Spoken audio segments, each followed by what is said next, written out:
In a forest outside the small town of Bastan in Spain, there's the dead body of a young girl. Among the trees, a shadow watches from afar. Soon the police arrive with Inspector Amaya and begin looking for clues. The girl disappeared last night after losing her bus, and her shoes have been left next to the road. The body shows she's been strangled with a rope, all her makeup was washed up, there are various animal hairs mixed with hers, and there's a traditional sweep covering her groin, which has been shaved. There are no signs of abuse, but the position of her hands isn't natural. Nearby they find her bag with an ID, her name was Ainoa and she was only 13. All this sounds familiar to Amaya, so she goes to prison to interrogate the boyfriend of Carla, who was killed a month and a half ago. The guy explains that Carla liked it rough and that he never wanted to leave her alone on the road, but it was her who refused to ride with him that night.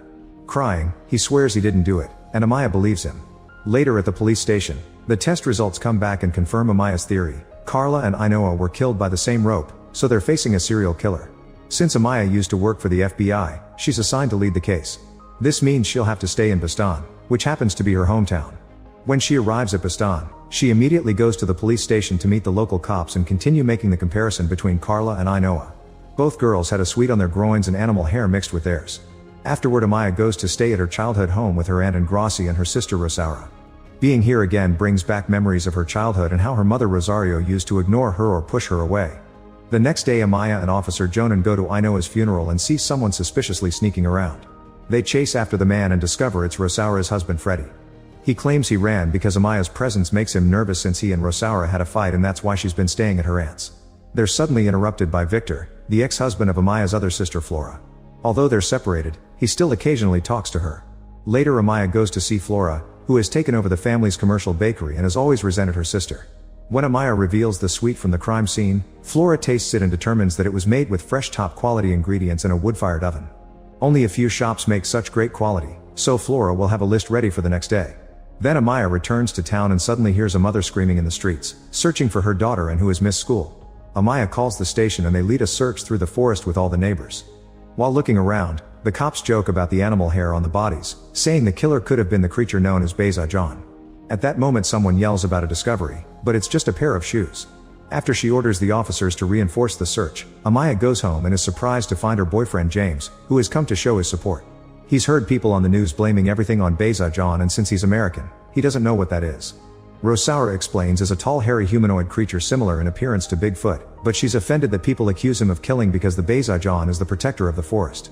When they go to bed, James asks Amaya why, as a kid, she lived there with her aunt instead of with her family. Amaya avoids the question but another painful memory comes to her mind. One day Rosario started to cut her hair rather carelessly, and she was so forceful that the scissors made Amaya bleed. All these memories make it hard for Amaya to sleep, so she goes to the window to watch the rain and is shocked to see Anne standing on the bridge. Amaya immediately runs outside, but when she reaches the bridge the girl is already gone. She quickly calls patrols to search the town to no avail.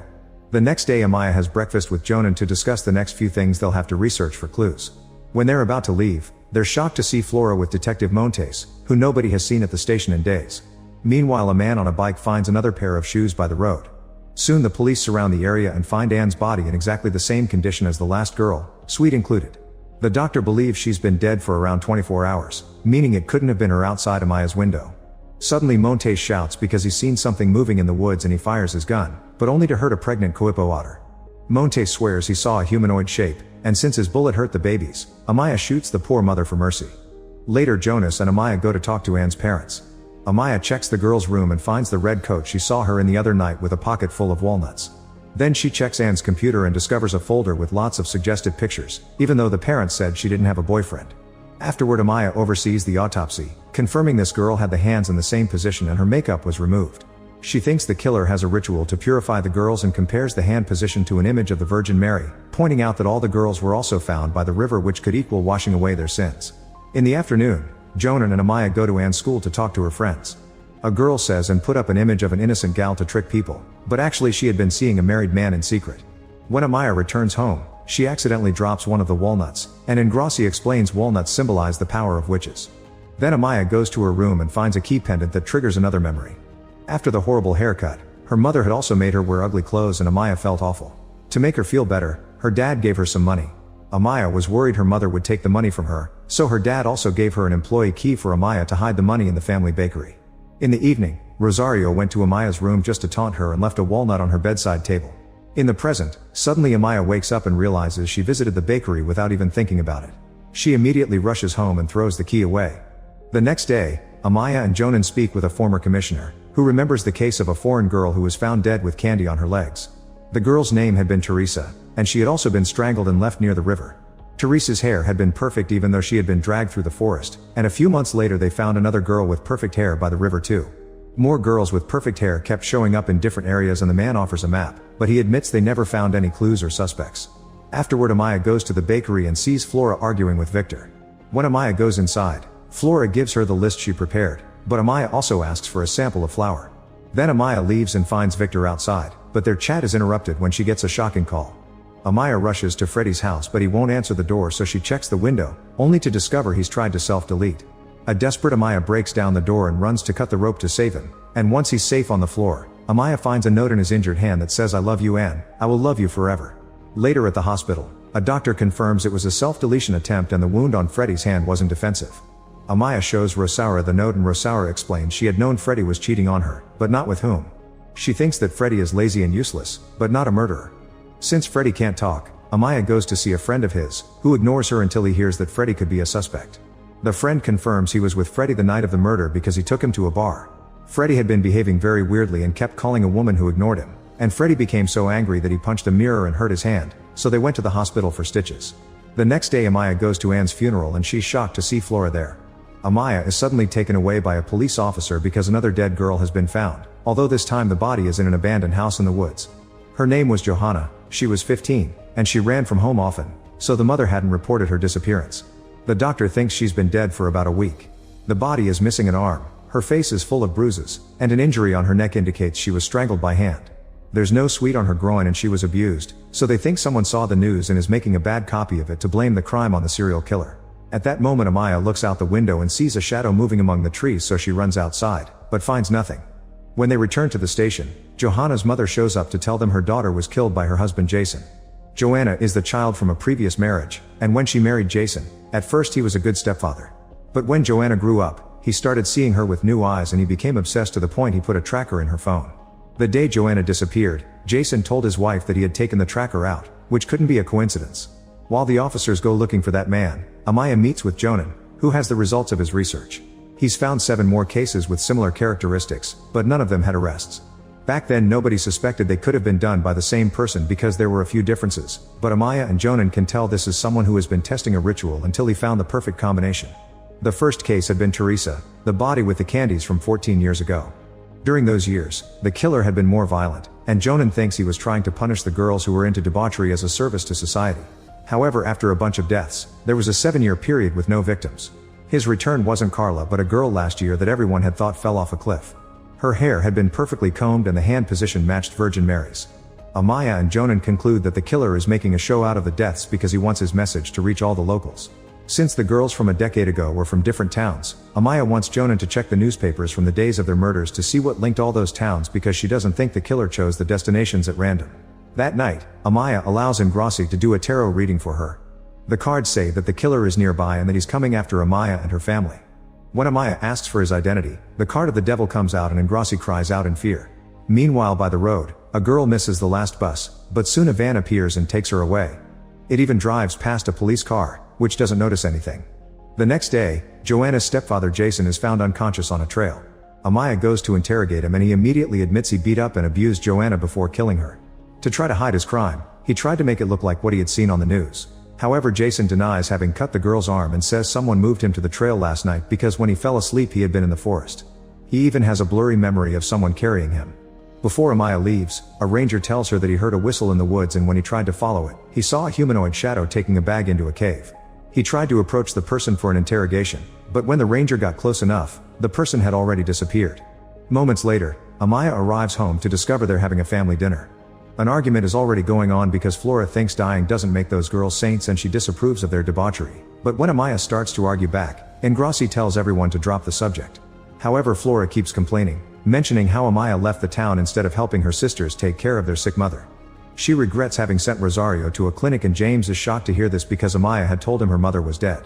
When Amaya says in her mind Rosario is indeed dead, Flora insults her and leaves with Victor.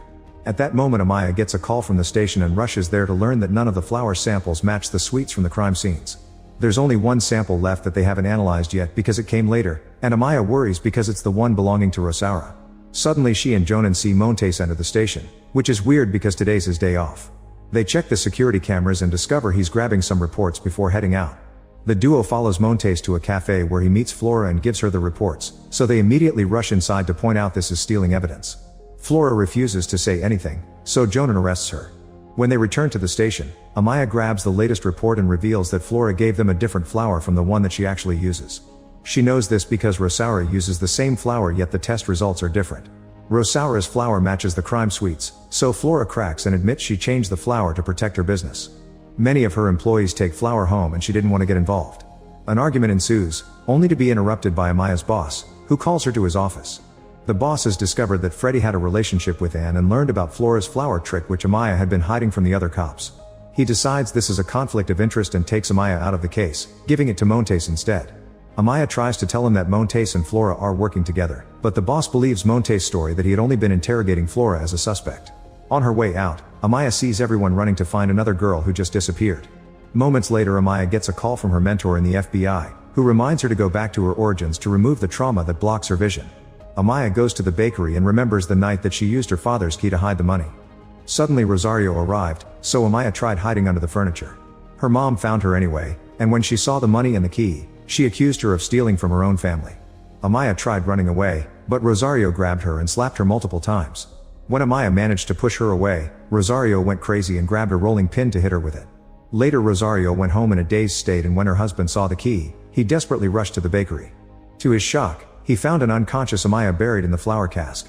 The father immediately saved her and took her to the hospital, where the doctor explained the flour created a scab that saved her from bleeding out. He also mentioned that Rosario kept on hitting Amaya after she fainted.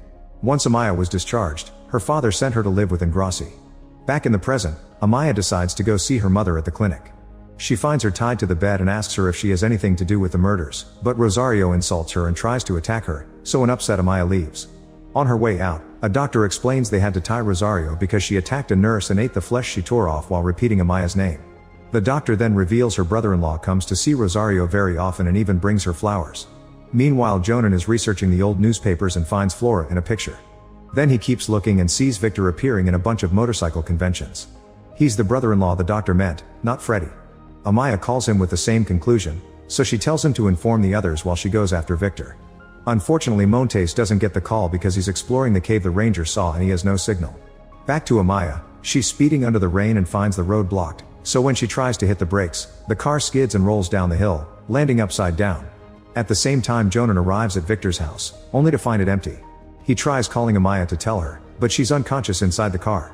In the meantime, Montes and his men go deep into the cave and they find numerous remains of human bones, including children's and a severed woman's arm. Somewhere else, Victor starts brushing his latest victim's hair to get her ready for the ritual. Moments later, Amaya wakes up when she hears a loud whistle. Somehow she's out of the car, and when she turns around, she sees the Beza John in the fog. By following him, she gets out of the forest and reaches a mysterious house. With her gun out, Amaya goes inside and hears a song her parents loved, noticing the oven on with a sweet inside. She also hears a girl screaming, so she starts searching the house and eventually comes across a collection of newspaper clippings talking about all the murders and pictures of the girls. Suddenly Amaya is attacked by Victor, who hurts her arm with a rolling pin. When she asks him about the girl, Victor begins ranting about how girls nowadays are all tarts that like playing with men, so he had to teach them the purity that Flora and Rosario preached. As soon as he gets distracted, Amaya grabs some scissors and stabs his leg before running out, kicking Victor away when he tries to stop her.